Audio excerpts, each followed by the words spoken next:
Zara Reynolds pulled open the hotel door with a towel still wrapped around her dripping hair and a toothbrush in her mouth only to freeze when she saw the man standing outside in a tailored navy suit, holding a bouquet of white tulips and looking just as confused as she was.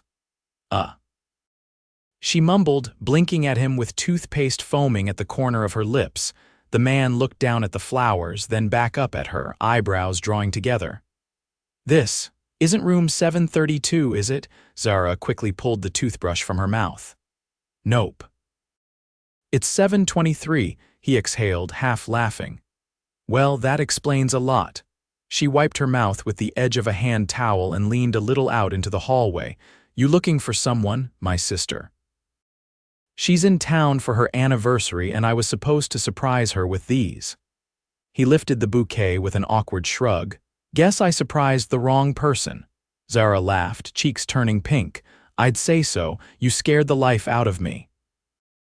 "I thought I was about to be murdered by a man in Armani." "Armani," he echoed, eyes twinkling. "You've got a good eye.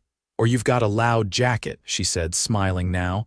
"I should probably let you get to the right door." "Yeah," he said, but didn't move.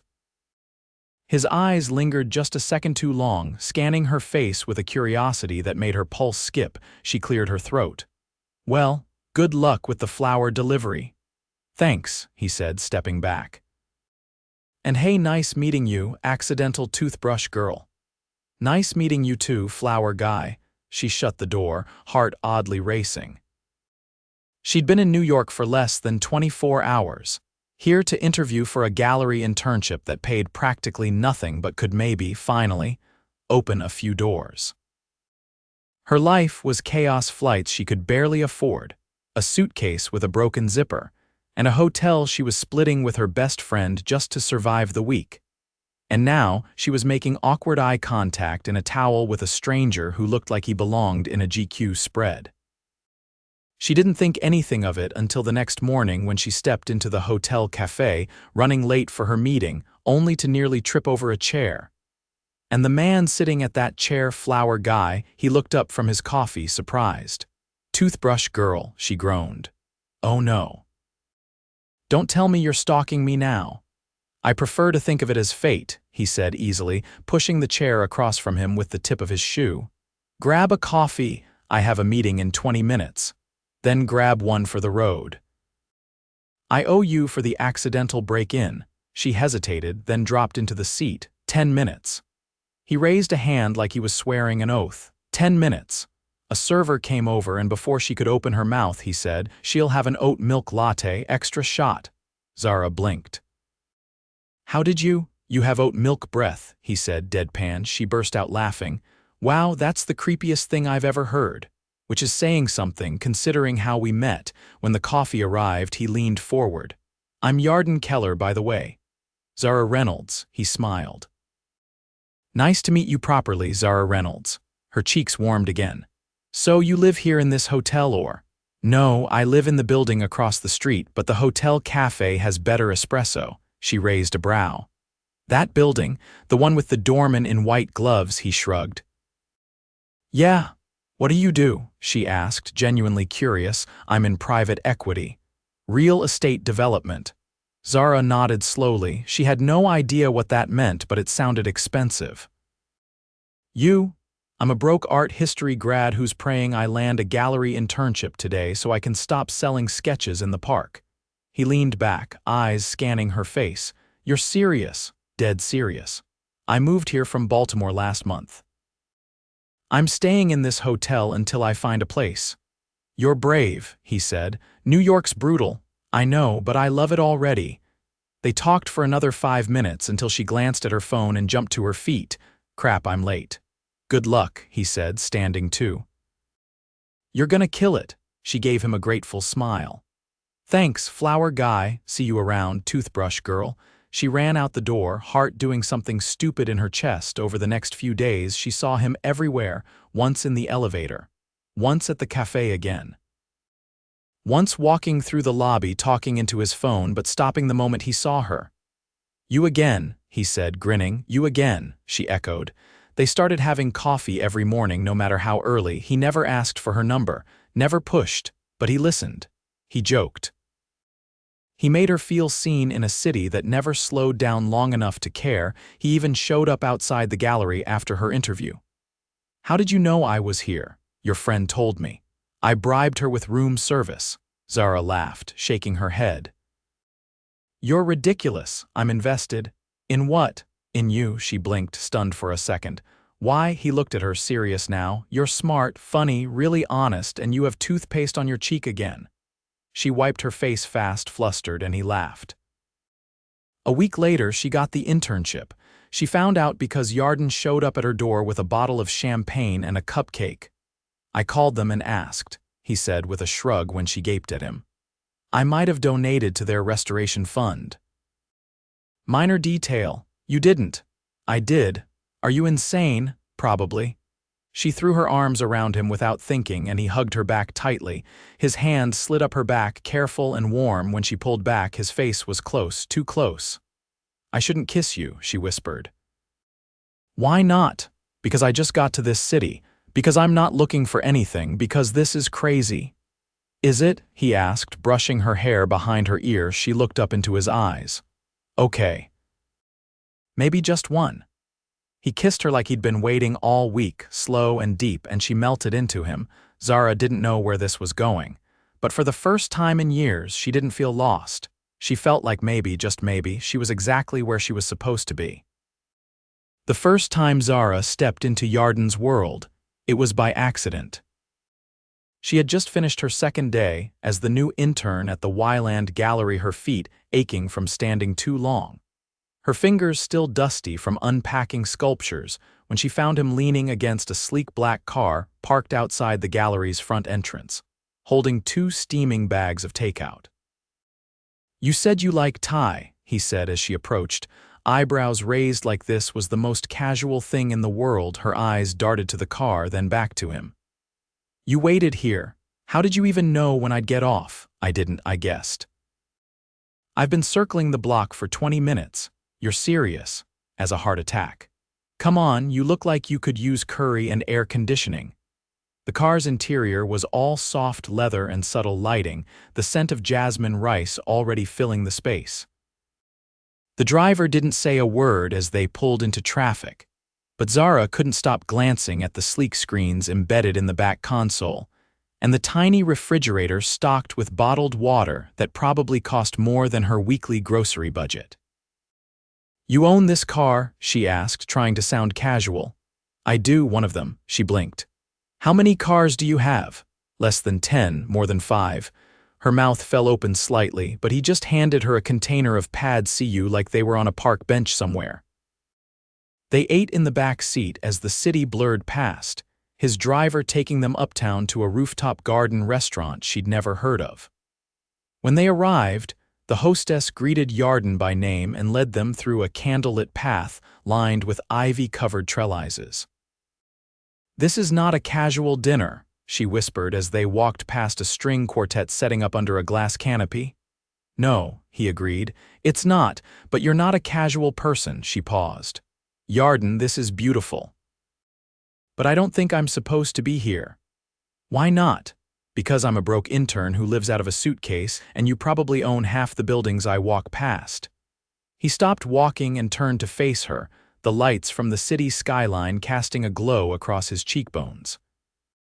"I didn't bring you here to impress you, Zara. I brought you here because I wanted to sit across from you while you eat dessert and tell me what you thought of the exhibit you curated yesterday." Her throat tightened. "You remember that?" "I remember everything you say." They were seated at a private table overlooking the river, the water shimmering far below. He ordered a bottle of wine without checking a menu, and when she hesitated at the price, he simply said, "Don't worry. It's already open." Over dessert, some kind of violet-infused panna cotta she couldn't pronounce. Zara leaned forward. "Is this your usual life? Fancy rooftops and private drivers and wine that tastes like spring?" "I guess it is," he said. "But it doesn't feel usual with you." She tucked her hair behind her ear. "What does it feel like?" "Like I'm not just going through the motions anymore." The next day, he sent her a package at the gallery. Inside was a sketch pad with thick, high-grade paper and a note written in his neat, slanted handwriting. For when the city gets too loud. She pressed the cover to her chest, heart thudding. Later that week, he took her to an auction at a private collector's estate.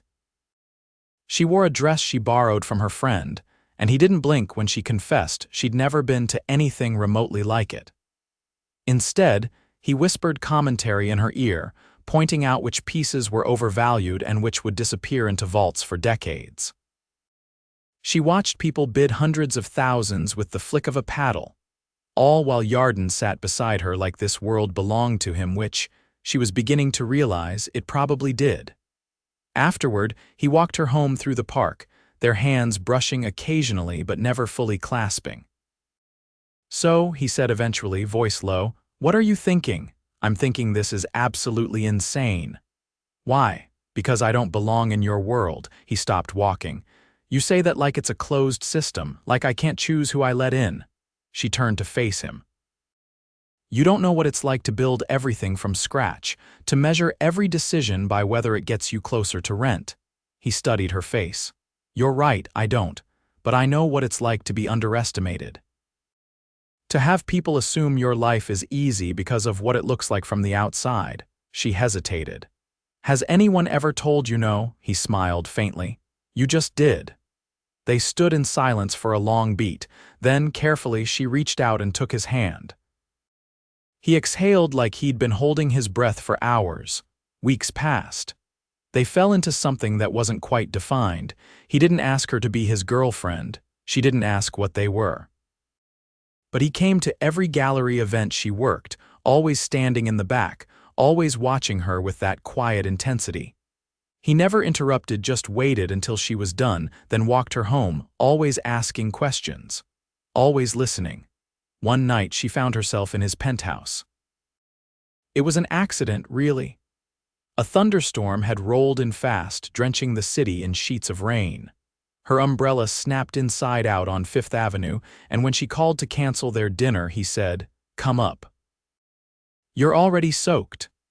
She stepped into his place dripping, hair plastered to her neck, shoes squelching on the marble floor. He handed her a towel without saying a word and poured her a glass of whiskey like it was the most normal thing in the world. The apartment was quiet, no music. Just the low hum of city lights outside and the occasional rumble of thunder. "This place is." She started, then trailed off. "I know," he said. She turned to him. "Do you ever feel lonely here?" He looked at her, then nodded once. "Not tonight." She didn't leave until morning. But even then, as she slipped on her damp shoes and glanced back at the man still asleep in his bed, something uneasy stirred in her chest. Because for all the ways he made her feel like the center of his world, she still didn't know what he wanted from her.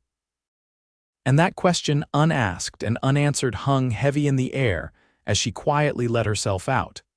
The gallery buzzed with soft conversation and the clinking of champagne flutes. Tonight was the launch of their new modern installation, Zara's first major event, as part of the curatorial planning team. She'd spent days adjusting lighting angles, finalizing the flow of foot traffic, and coaching the interns on how to pronounce the Lithuanian sculptor's name without butchering it. It was the kind of night that should have left her floating. But instead, she was scanning every corner of the crowd for a familiar face and finding none. Yarden hadn't responded when she told him about the event. No confirmation, no polite excuse, nothing. She stepped away from the main room, heart thudding. He was never careless. Never absent without reason. "Zara, you okay?" her supervisor, Elise, asked as she passed. "Yeah, just needed a second." Elise gave her a look, the kind that said she could see right through the answer but didn't press. Zara made her way out to the side terrace, the city stretching wide and golden beneath the gallery's rooftop view. The wind tugged gently at the hem of her black silk blouse, and she gripped the railing, trying to ground herself. A low voice behind her made her turn.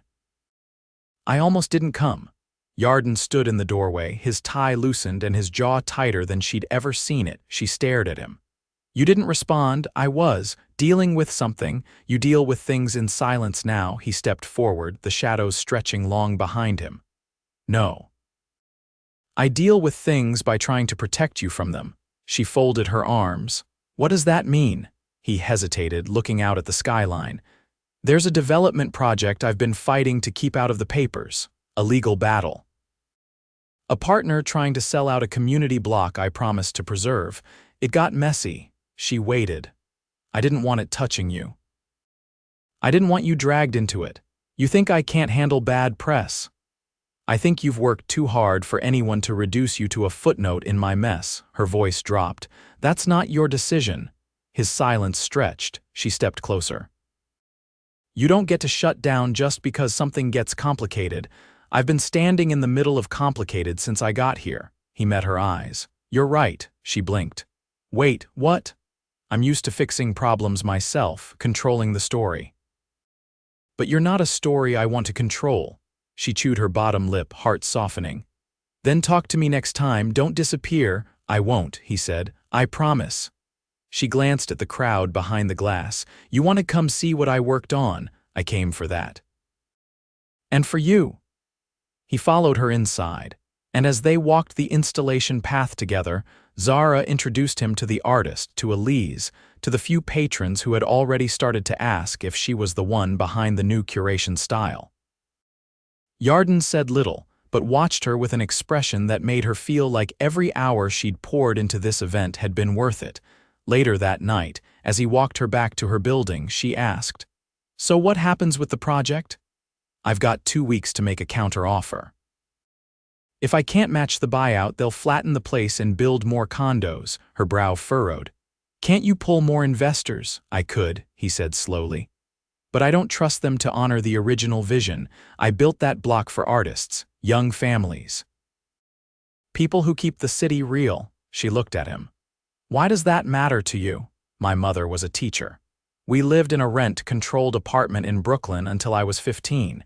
She used to say beauty didn't need to cost anything, it just needed to be protected. Zara's chest tightened. She sounds like someone I would have liked. She would have taken one look at you and told me not to mess it up. A laugh escaped her. Smart woman. He stopped walking and turned to her. I want to show you something this weekend. What is it? Not telling, but pack a bag. Just overnight. She narrowed her eyes. I don't do surprise cult retreats, he grinned. Noted. That Saturday she found herself on a small private plane, not a jet, something sleeker, quieter, the kind of aircraft that didn't just have seatbelts but a leather-bound beverage list. He explained nothing as they flew, only watching her reactions with faint amusement. They landed in a coastal town she'd never heard of. The car waiting for them drove along cliff roads, winding past vineyards and sun-drenched villas, until finally stopping in front of an old stone estate tucked behind a wrought iron gate. Zara stepped out slowly, stunned. Where are we? A place I bought 5 years ago and never touched. I didn't know what to do with it. Her voice was barely audible. And now, you tell me. He pushed open the front door. The inside was bare, no furniture, no art, just high arches, wood-beam ceilings, and windows that looked out over the sea. I thought maybe it could be something for artists. A retreat, a place to work without pressure. She turned to him, her voice catching. Yarden, this is incredible. He looked at her. I want you to help me build it. Her breath hitched. Why me? Because you see what other people miss. And because when you walk into a space, it starts to matter. She stepped closer. You're giving me this project, I'm asking you to be part of it, as much or as little as you want. No salary, he smiled. You'll be paid more than fairly. But I think you'd do it even if you weren't. She didn't deny it. They stayed in a guest house that night, the air filled with salt and lavender. Over dinner, he asked questions about her childhood, her sketchbooks, the teachers who'd told her she'd never make it in the art world. And the next morning, when she woke to sunlight spilling across the sheets, he was already on the terrace, barefoot, sketching something into a notebook. She patted out quietly. Since when do you draw? I don't, he said, showing her the page. It was a rough outline of the estate, her estate now too, in a way. But I thought it was time I learned what it's like to create something without profit in mind. She leaned against him, watching the waves crash below. You're not what I expected. I hope not. They flew back that evening, but something had shifted. It wasn't just chemistry anymore, it was trust, it was foundation. But just as her heart began to settle, the message came. A note slipped under her apartment door, no signature, no explanation. Just one sentence, written in bold, black ink, "You don't know who he really is." And the moment she read it, the ground she'd begun to plant roots in suddenly didn't feel so solid anymore. The note stayed on Zara's kitchen counter for 2 days. She didn't mention it to Yarden. Not when he called to tell her the community project had cleared zoning. Not when he sent her a mock-up of the artist residency website with her name listed as co-director. Not even when he showed up at her apartment with a box of paints, because she'd once said she missed using color. Instead, she watched him closely, silently, he noticed. On the third night, as they sat across from each other in a quiet corner of a downtown restaurant, he set down his glass and said, "Something's off." "You haven't looked me in the eye since we sat down." Zara folded her napkin twice before answering. "Someone left a note outside my apartment," he stilled. "What kind of note?" She reached into her bag and slid it across the table. He read it once, then again. His jaw tightened, not visibly, not to the untrained eye, but she saw it, the flicker of something hard behind his calm exterior. "You know who sent it?" she asked. "No," he said, then added, "But I have an idea." She waited. He didn't elaborate. Zara leaned forward. "You don't get to say that and stop there." He met her gaze. "My father's ex-business partner, they had a falling out years ago, ugly, public. He blames me for what happened after." "What did happen?" Yarden hesitated. "My father trusted the wrong people." He signed over control of 2 properties to expand into international markets. They cut him out, liquidated everything, and left him bankrupt. "We lost everything he'd built." Her voice softened. "And you, what did you do?" "I bought the properties back, quietly. Took years. I didn't tell anyone because I didn't want the media circus. I didn't want people to think I was trying to rewrite history." Zara studied him, her voice low. "Why hide it from me?" "Because I didn't want you to see me as someone who comes from money and still plays the victim." She shook her head. "That's not what I see," he exhaled. "Whoever left that note, they want you to doubt me. That's what this is. Is there more I should know?" "There's always more," he said quietly, "but nothing that changes how I feel about you." She pressed her hands against the table, steadying herself. "I need to hear it. You have the right to ask anything." "Then tell me the worst thing you've done in business." He didn't flinch. "I once forced out a tenant community in Brooklyn, promised them relocation benefits I couldn't guarantee. It still haunts me. I made it right eventually, but the damage was done. And personally, I ended a relationship by email," he said. "I was 24, cowardly. She didn't deserve that." Zara sat back. "Thank you. You're not going to walk away." "I don't run from truth," she said. "Only from silence." He reached across the table and took her hand. "Then I won't stay silent again." The next morning, Zara visited the gallery early. Elise was already there, reviewing submissions for their upcoming local artist showcase. "Got a sec?" Zara asked. Elise looked up. "Sure." "I want to donate my sketches as a silent auction item," Zara said, "to raise funds for the residency program. That's generous." "It's time people see what I can do," Elise smiled. "I'll make it happen."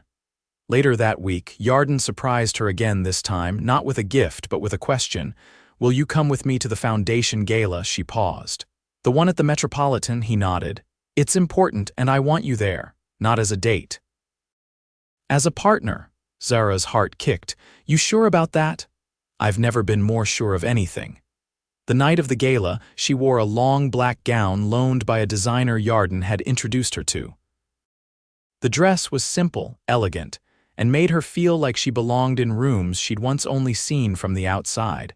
As they stepped onto the red carpet, flashes popped from every direction. Reporters called Yarden's name, but he didn't glance at them. His hand remained firmly at the small of her back.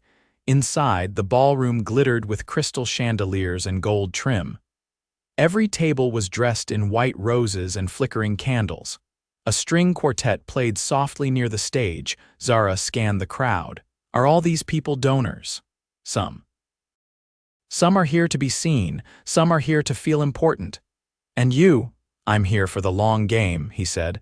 I want to build something that lasts. He led her to a seat beside a renowned sculptor whose work she'd studied in college. The woman turned to Zara and said, I've heard about your curation work, stunning layout choices. Zara blinked. You have? Yarden's been talking about you for weeks. She turned to him, surprised. He just looked at her. You're not a secret. When the evening reached its peak, the MC took the stage to announce the silent auction results. One of Zara's sketches had sold for $15,000. She stared at the number on the screen, stunned. Yarden leaned in. I didn't bid. Her eyes widened. You didn't? No, someone else saw its value. She covered her mouth, overwhelmed. After dinner, he pulled her out onto the terrace overlooking the city. The lights stretched to the horizon, soft and endless. I wanted to ask you something, he said. She turned to him, breath catching. He reached into his coat pocket and pulled out a small, unmarked envelope. Inside was a deed. Her name was listed beside his. The artist residency property, he said. I'm signing it over to both of us, equal partners, no strings. She blinked rapidly. Why? Because you make me want to build things that matter, he said. And because I love you. The words hit her like sunlight through a window she didn't know had been closed. I mean it, he said. I love you in a way that makes everything before you feel like background noise. She stepped forward, heart thudding. I love you too. He kissed her there, under the city lights, quiet and certain. Weeks later, the artist retreat launched with a full roster. Zara stood at the entrance with paint on her hands and a clipboard under her arm, watching a group of young artists carry their supplies inside. Yarden stood beside her, sleeves rolled up, barefoot in the grass. You ready for this? He asked. She nodded. I've never been more ready for anything. He kissed her temple. Turns out answering the wrong hotel door was the smartest thing you ever did. She laughed, eyes shining. Turns out the man outside, it was exactly who I needed. And as they watched the sun dip behind the hills, hand in hand, Zara knew the life she'd dreamed of was no longer just a sketch on paper. It was real. It was hers, and it was only just beginning. Zara stood barefoot in the old chapel that sat on the edge of the artist residency property, sunlight streaming through the stained glass windows in fractured ribbons of gold and rose. The room had been empty for decades, its pews removed long before Yarden ever stepped foot on the land. Now it was hers too, and she had a vision for it. She ran her fingers along the arched stone wall, eyes scanning the high, vaulted ceilings. This could be a gallery, she said aloud. Yarden leaned against the doorframe, arms crossed, watching her with quiet amusement. You said you wanted a space for the artists to showcase what they create here. I didn't know we had this, she replied, turning back to him. How did I miss it? I was saving it, he said, for when you needed something new to fall in love with. She tilted her head. You really think I need more on my plate? I think you don't know how to stop creating, he said. And I don't want you to. Zara walked to the center of the room. We'll need lighting, reinforced flooring.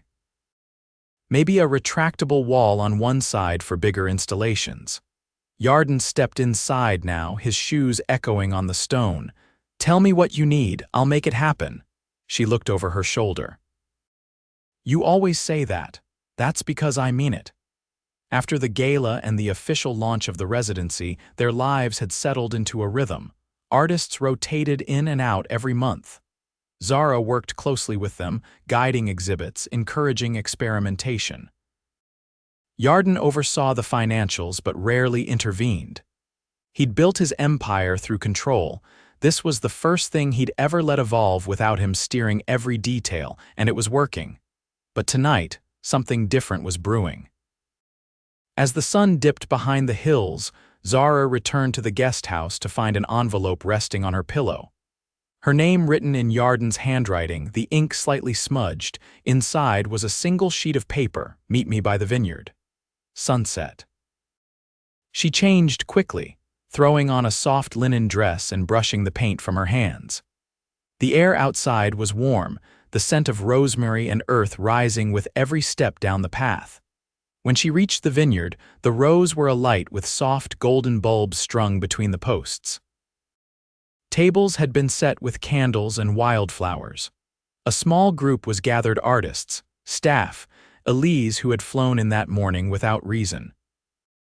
Yarden stood at the head of the table, his suit jacket unbuttoned, his sleeves rolled up just enough to show the faint line of ink near his wrist, a sketch Zara had drawn months ago, now tattooed permanently on his skin. He held a small box in his hand. Zara stopped, confusion flickering across her face. "What is this?" He smiled, not the guarded, polished expression he wore for the boardrooms, but something softer. "This is a beginning." She stepped closer. He turned toward the others. "You all know Zara. Some of you came here because of her. Some of you stayed because of her. She's the heart of this place, and she's the heart of my life." Zara's breath caught. He opened the box. Inside lay a ring. A single brilliant stone set in a slender band of rose gold. No flourish, no extravagance. Just something that looked like it belonged to her. "I didn't plan on falling in love the day I knocked on the wrong hotel room door," he said. "But I did, and I've been falling ever since. You've changed the way I see everything: art, love, purpose. I don't want a life that doesn't have you in every part of it." The vineyard was silent except for the rustle of the grapevines in the wind. "Zara Reynolds," he said, dropping to one knee. "Will you marry me?" She stared at him, blinking once. Then again. Then she laughed a bright, breathless sound and dropped to her knees too. "Yes," she whispered, wrapping her arms around his neck. "Yes, 1,000 times." The group erupted into cheers, wine glasses raised, laughter ringing across the hills. They danced under the lights, the music coming from a single old speaker placed near a tree. Zara rested her head against Yarden's chest, his heartbeat steady beneath her cheek. "You really tattooed my sketch?" she asked, glancing at his wrist. "I did." "The first one you gave me. I didn't think you kept that.